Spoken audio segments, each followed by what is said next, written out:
ഇതുവരെ വന്ന ഏറ്റവും പ്രധാനപ്പെട്ട വാർത്തകൾ വിശദമായി വിശകലനം ചെയ്യുന്ന വാർത്താമഴയിലേക്ക് എല്ലാ പ്രിയപ്പെട്ട പ്രേക്ഷകർക്കും സ്വാഗതം. നോക്കാം വിശദമായ റിപ്പോർട്ടുകൾ. പി വി അൻവർ MLA ആരോപണത്തിൽ ADGP MR അജിത് കുമാറിനെതിരെ പൊതുവേദിയിൽ അന്വേഷണം പ്രഖ്യാപിച്ചു മുഖ്യമന്ത്രി പിണറായി വിജയൻ. DGP റാങ്കിലുള്ള ഉദ്യോഗസ്ഥനാണ് ADGPക്കെതിരെ അന്വേഷണം നടത്തുക. കോട്ടയത്ത് പോലീസ് അസോസിയേഷൻ സംസ്ഥാന സമ്മേളന വേദിയിലാണ് മുഖ്യമന്ത്രി അന്വേഷണം പ്രഖ്യാപിച്ചത്. പോലീസ് സേനയിലെ അച്ചടക്ക ലംഘനം വെച്ചു പൊറുപ്പിക്കില്ലെന്നും മുഖ്യമന്ത്രിയുടെ മുന്നറിയിപ്പ്. പ്രശ്നങ്ങൾ ചിലതിപ്പോൾ പൊതുസമൂഹത്തിൽ ഉയർന്നു വന്നിട്ടുണ്ട്. ആ ഉയർന്നു വന്ന പ്രശ്നങ്ങൾ അതിൻ്റേതായ എല്ലാ ഗൗരവവും നിലനിർത്തിക്കൊണ്ട് തന്നെ കേരളത്തിലെ ഉന്നതരായ പോലീസ് ഉദ്യോഗസ്ഥരുടെ റാങ്ക് ഉണ്ടല്ലോ. അപ്പോൾ ഏറ്റവും ഉന്നതമായ റാങ്കിലുള്ള ആൾ തന്നെ അന്വേഷിക്കുന്ന നില സ്വീകരിക്കാനാണ് സർക്കാർ ഉദ്ദേശിക്കുന്നത്. അതേസമയം പോലീസ് സേനയുടെ അച്ചടക്കം വളരെ പ്രധാനമാണ്. അച്ചടക്കത്തിന് നിരക്കാത്ത ഏതെങ്കിലും പ്രവൃത്തി ചെയ്താൽ അത് ഒരു ഘട്ടത്തിലും വെച്ച് പൊറുപ്പിക്കാറില്ല.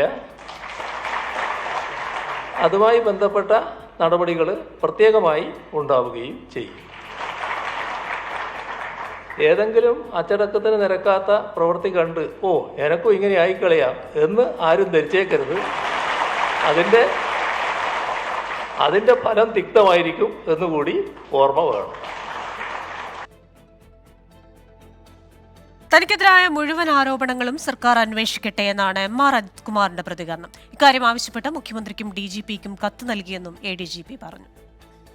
എനിക്ക് അഗൻസ്റ്റ് റേസ് ചെയ്തിട്ടുള്ള എല്ലാ ആരോപണങ്ങളുടെയും നിജസ്ഥിതി മനസ്സിലാക്കി സർക്കാർ സംവിധാനങ്ങൾ ഉപയോഗിച്ച് അന്വേഷിക്കാനായിട്ട് ഞാൻ കത്ത് ബഹുമാനപ്പെട്ട മുഖ്യമന്ത്രിക്കും ബഹുമാനപ്പെട്ട DGPക്കും ഉണ്ട്. അവരന്വേഷിക്കട്ടെ.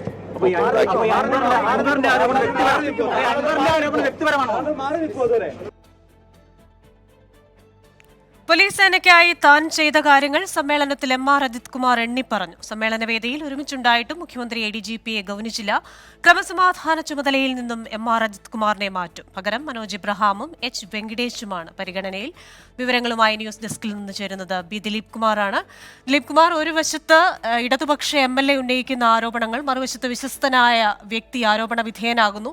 കഴിച്ചിട്ടിറക്കാനും വയ്യ, മധുരിച്ചിട്ട് തുപ്പാനും വയ്യ എന്ന അവസ്ഥയിലായിരിക്കും എന്ന ഒരു തോന്നലുണ്ടായിരുന്നു, ഒരു പ്രതീതി ഉണ്ടായിരുന്നു. പക്ഷേ ആ പ്രതീതി ഇപ്പോൾ ആയി എന്നല്ലേ ഈ സമ്മേളന വേദിയിൽ തന്നെ ഉണ്ടായ പ്രഖ്യാപനത്തിൽ നിന്ന് മനസ്സിലാക്കേണ്ടത്?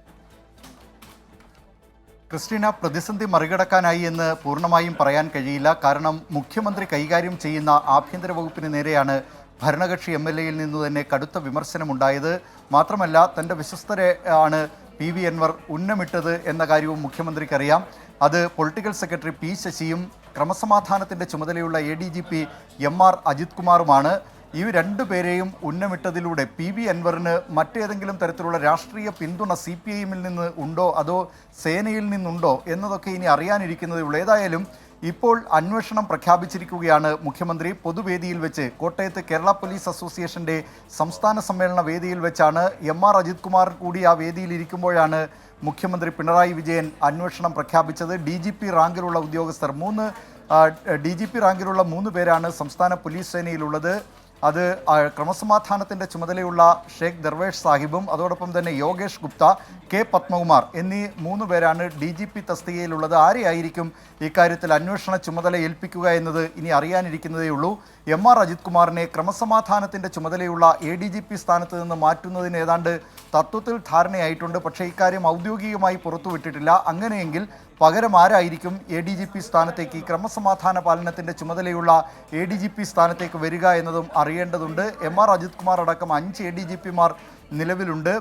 ഇതിൽ ഒരുപക്ഷെ ADGP ഇൻ്റലിജൻസ് മനോജ് എബ്രഹാം ആണോ അതല്ല ഹെഡ്ക്വാർട്ടേഴ്സിൻ്റെ ചുമതലയുള്ള S ശ്രീജിത്ത് ആണോ എന്നതടക്കമുള്ള കാര്യങ്ങൾ crime branch ADGP H Venkatesh, jail മേധാവിയായ ബൽറാം കുമാർ ഉപാധ്യായ തുടങ്ങിയവരുടെയൊക്കെ പേരുകളാണ് ഈ സ്ഥാനത്തേക്ക് പറഞ്ഞു കേൾക്കുന്നത്. ആരായിരിക്കും ഇനി അടുത്ത ക്രമസമാധാന പാലനത്തിൻ്റെ ചുമതലയുള്ള ADGP എന്നത് അറിയേണ്ടതുണ്ട്. അതോടൊപ്പം തന്നെ P വിജയനും ADGP ആണ്.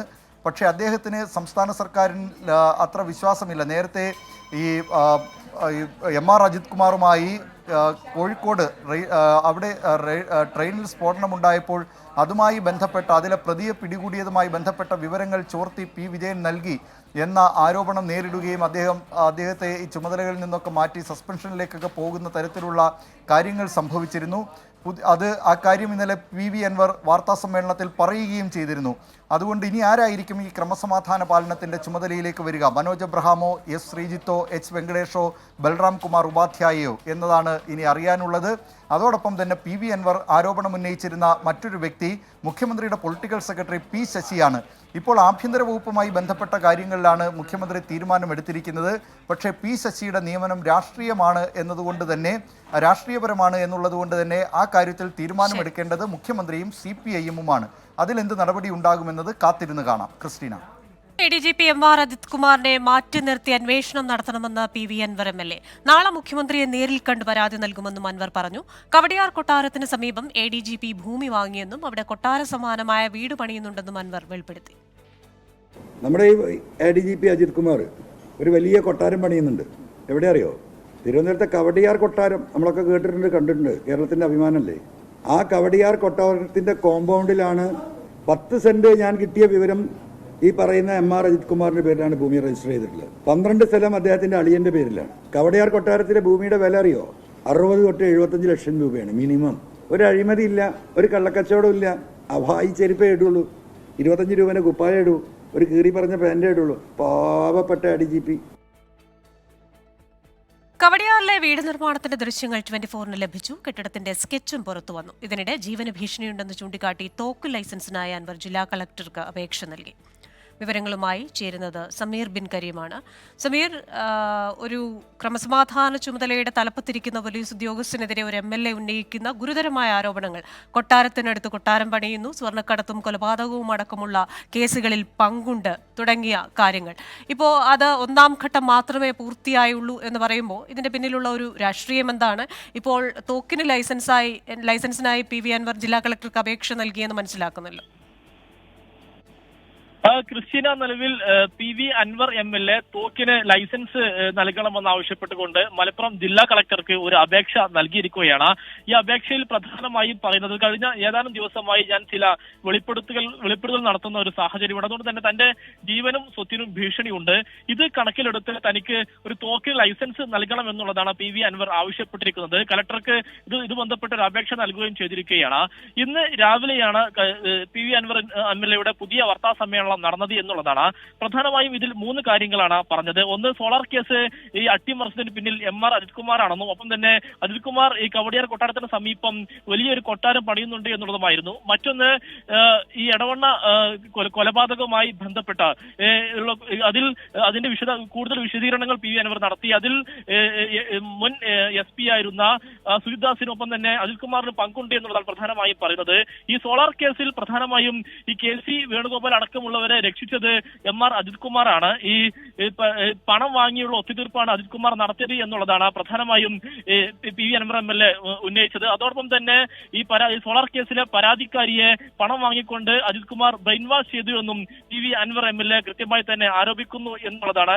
അതോടൊപ്പം തന്നെ ഈ അജിത് കുമാറും ഈ പരാതിക്കാരിയെ പീഡിപ്പിച്ചു എന്നുള്ള ഒരു പരാതി ഹൈക്കോടതിയിൽ പരാതിക്കാരി നൽകിയിട്ടുണ്ട് എന്നും PV അൻവർ വ്യക്തമാക്കുന്ന ഒരു സാഹചര്യം ഉണ്ടായി. എന്നാൽ മറ്റൊരു കാര്യം, ഈ എടവണ്ണ യുവാവിന്റെ കൊലപാതകവുമായി ബന്ധപ്പെട്ട് പോലീസ് കള്ളക്കഥ ചമഞ്ഞു എന്നുള്ളതാണ് മറ്റൊരു അൻവറിന്റെ ആരോപണം. വിവരങ്ങൾ നൽകുകയായിരുന്നു സമീർ ബിൻ കരീം. മുഖ്യമന്ത്രിയുടെ രാജി ആവശ്യപ്പെട്ടെന്ന കോൺഗ്രസ് പ്രതിഷേധം എല്ലാ ജില്ലാ കേന്ദ്രങ്ങളിലും പ്രതിഷേധ പ്രകടനം നടത്തും. വൈകിട്ട് ADGPയുടെയും DGPയുടെയും ഓഫീസിലേക്ക് യൂത്ത് കോൺഗ്രസ് മാർച്ച് നടത്തും. വിവരങ്ങളുമായി സലീം മാലിക് ചേരുന്നു തിരുവനന്തപുരത്ത് നിന്ന്. സലീം മാലിക്, അപ്രതീക്ഷിതമായി പ്രതിപക്ഷത്തിന് വീണ് കിട്ടിയ ഒരു ആയുധം, അതും ഭരണപക്ഷത്തിലെ ഒരു MLA തന്നെ കൊടുത്ത ആയുധം, ഏത് രീതിയിലായിരിക്കും ഇത് പ്രതിപക്ഷം പ്രയോഗിക്കുക? ഏതൊക്കെ തരത്തിലുള്ള പ്രതിഷേധങ്ങൾ ഉണ്ടാവും? ക്രിസ്റ്റീന, ഭരണപക്ഷത്തു നിന്ന് തന്നെയുള്ള ഒരു MLA കൊളുത്തിയെത്തി അത് കേരള രാഷ്ട്രീയത്തിൽ വലിയ സമരങ്ങൾക്ക് വഴിവെക്കുന്നു. ആ ആരോപണം, PV അൻവർ MLAയുടെ ആരോപണം പ്രതിപക്ഷം ഏറ്റെടുക്കുന്നു. പ്രതിപക്ഷം പ്രത്യക്ഷ സമരങ്ങളിലേക്ക് കടക്കുന്നു എന്നുള്ളതാണ് ഏറ്റവും പ്രധാനമായി നമുക്ക് പറയാനുള്ളത്. മാത്രമല്ല, അത് കോൺഗ്രസ് മാത്രമല്ല, യൂത്ത് കോൺഗ്രസും ഒരു സമര പരമ്പരയ്ക്ക് തുടക്കമിടുന്നു. ആരോപണത്തിന്റെ ചുവട് പിടിച്ചാണ് ഈ സമരങ്ങൾ അത്രയും സംഘടിപ്പിക്കാൻ ഒരുങ്ങുന്നത്. ഇന്ന് എല്ലാ ജില്ലാ ആസ്ഥാനത്തും കോൺഗ്രസിന്റെ പ്രതിഷേധം ഉണ്ടാകും. പ്രതിഷേധ പ്രകടനം 13 ജില്ലകളിലും ഉണ്ടാകും. തിരുവനന്തപുരത്ത് ഇന്ന് ഇതുമായി ബന്ധപ്പെട്ട് ഉൾപ്പെടെയുള്ള സമരം പ്രതിഷേധ കൂട്ടായ്മ നടക്കുന്നതിനാൽ തിരുവനന്തപുരത്ത് ഉണ്ടാകില്ല. അതേസമയം തിരുവനന്തപുരത്ത് യൂത്ത് കോൺഗ്രസിന്റെ മാർച്ച് പ്രഖ്യാപിച്ചിട്ടുണ്ട്. ADGPയുടെ വസതിയിലേക്ക് വൈകുന്നേരം യൂത്ത് കോൺഗ്രസ് മാർച്ച് നടത്തും. നാളെ എല്ലാ SP ഓഫീസുകളിലേക്കും യൂത്ത് കോൺഗ്രസ് മാർച്ച് നടത്താൻ ഒരുങ്ങുകയാണ്. അങ്ങനെ യൂത്ത് കോൺഗ്രസും കോൺഗ്രസും സമരങ്ങൾ വരും ദിവസങ്ങളിൽ ഈ വിഷയവുമായി ബന്ധപ്പെട്ട സമരം കടുപ്പിക്കുകയാണ് എന്ന സൂചന നൽകുകയാണ്. മാത്രമല്ല PV അൻവറിന്റെ ആരോപണം അത് കോൺഗ്രസ് ഏറ്റെടുക്കുന്നു, യൂത്ത് കോൺഗ്രസ് ഏറ്റെടുക്കുന്നു, സമരങ്ങളിലേക്ക് കടക്കുന്നു. മുഖ്യമന്ത്രി രാജിവെക്കണമെന്നുള്ളതാണ് പ്രധാനപ്പെട്ട ആവശ്യം. മുഖ്യമന്ത്രി രാജിവെക്കുന്നതിനൊപ്പം തന്നെ ക്രമസമാധാന ചുമതലയിൽ നിന്ന് ADGP MR അജിത് കുമാറിനെ മാറ്റണം.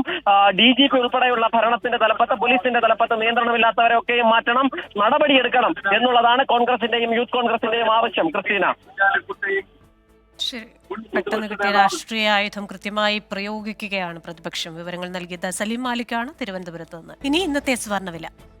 ഇന്നത്തെ സ്വർണ്ണനിരക്ക് സമർപ്പിക്കുന്നത് സ്പർശ ഗോൾഡ് ആൻഡ് ഡയമണ്ട്സ്. ഫിജിറ്റലാകൂ ഇനി സ്പർശയോടൊപ്പം.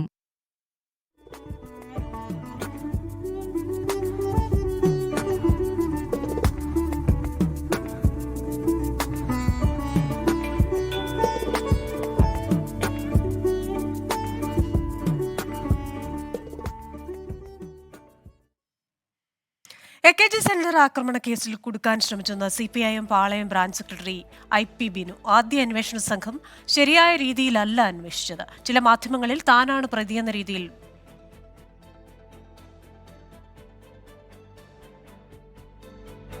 SP Sujith ദാസിന് suspension. വിശദാംശങ്ങളുമായി ഷഫീദ് ചേരുക.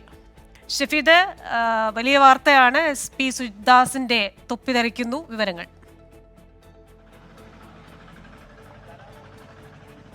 സംസ്ഥാനത്തിന്റെ ക്രമസമാധാന വിഭാഗം ചുമതലയുള്ള ADGPക്ക് സ്ഥാനം നഷ്ടമാകുന്ന സാഹചര്യത്തിലേക്ക് കാര്യങ്ങൾ എത്തിച്ചതിന്റെ തുടക്കം അത് സുജിത് ദാസിനെതിരെയുള്ള PV അൻവറിന്റെ ആരോപണമാണ്. SP സുജിത് ദാസിനെ സസ്പെൻഡ് ചെയ്യാൻ ഇപ്പോൾ ആഭ്യന്തര വകുപ്പ് തീരുമാനിച്ചിട്ടുണ്ട് എന്നുള്ളതാണ് ഏറ്റവും ഒടുവിൽ നമുക്ക് ലഭിക്കുന്ന വിവരം. സുജിത് ദാസിനെ സസ്പെൻഡ് ചെയ്യണമോ അതല്ലെങ്കിൽ മാറ്റി നിർത്തണമെന്നുള്ള ആലോചന ആഭ്യന്തര വകുപ്പിൽ ഉണ്ടായിരുന്നു. കാരണം അതിൽ കൂടുതൽ ആരോപണം MR അജിത് കുമാറും CMന്റെ അല്ലെങ്കിൽ മുഖ്യമന്ത്രിയുടെ പൊളിറ്റിക്കൽ സെക്രട്ടറി P ശശി ഉൾപ്പെടെയുള്ള ആളുകൾ നേരിട്ട സാഹചര്യത്തിൽ ഒരു പുനർചിന്ത അടക്കമുള്ള കാര്യങ്ങൾ ഉണ്ടായിരുന്നു. പക്ഷേ അതടക്കമുള്ള കാര്യങ്ങൾ നിൽക്കുമ്പോഴും റേഞ്ച് DIGയുടെ അന്വേഷണ റിപ്പോർട്ടിൽ സുജിത് ദാസിന് വീഴ്ച പറ്റി, അതല്ലെങ്കിൽ IPS ഉദ്യോഗസ്ഥരെ ചേരാത്ത തരത്തിലുള്ള ചില പെരുമാറ്റം അത് സുജിത് ദാസിന്റെ ഭാഗത്ത് നിന്നുണ്ടായി എന്നടക്കമുള്ള കണ്ടെത്തൽ ഉണ്ടായിരുന്നു. ആ റിപ്പോർട്ട് അടക്കം DGP സർക്കാരിന് കൈമാറി. ആഭ്യന്തര വകുപ്പ് അത് പരിശോധിച്ചാണ് ഇപ്പോൾ സുജിത് ദാസിനെ സസ്പെൻഡ് ചെയ്യാനുള്ള തീരുമാനത്തിലേക്ക് ആഭ്യന്തര വകുപ്പ് എത്തിയെന്നുള്ള നിർണായകമായിട്ടുള്ള വിവരം ഈ ഘട്ടത്തിൽ പുറത്തു വരുന്നുണ്ട്. പക്ഷേ പോലീസിലെ ശുദ്ധീകരണത്തിന് തുടക്കം PV അൻവറിന്റെ ആരോപണത്തിന് ശേഷം മുഖ്യമന്ത്രിക്ക് ഒരു പുനർചിന്ത ഉണ്ടായിരിക്കുന്നു. പോലീസിൽ ശുദ്ധീകരണം വേണമെന്ന് CPMന് തോന്നലുണ്ടായിരിക്കുന്നു. അതിന്റെയൊക്കെ ഒരു തുടക്കമായി സുജിത് ദാസിന് സസ്പെൻഷൻ നമുക്ക് കാണാൻ സാധിക്കും. ആഭ്യന്തര വകുപ്പ് തീരുമാനം എടുത്തു. ആ അല്പസമയത്തിനുള്ളിൽ ആ ഉത്തരവിറങ്ങും എന്നുള്ള സൂചനകൾ സുജിത് ദാസിന് സസ്പെൻഷൻ. ആഭ്യന്തര വകുപ്പിൽ ഇത് സംബന്ധിച്ച തീരുമാനമായി. ഉത്തരവ് അല്പസമയത്തിനകം പുറത്തിറങ്ങും. ഇതോടെ വാർത്താമഴ പൂർത്തിയാകുന്നു.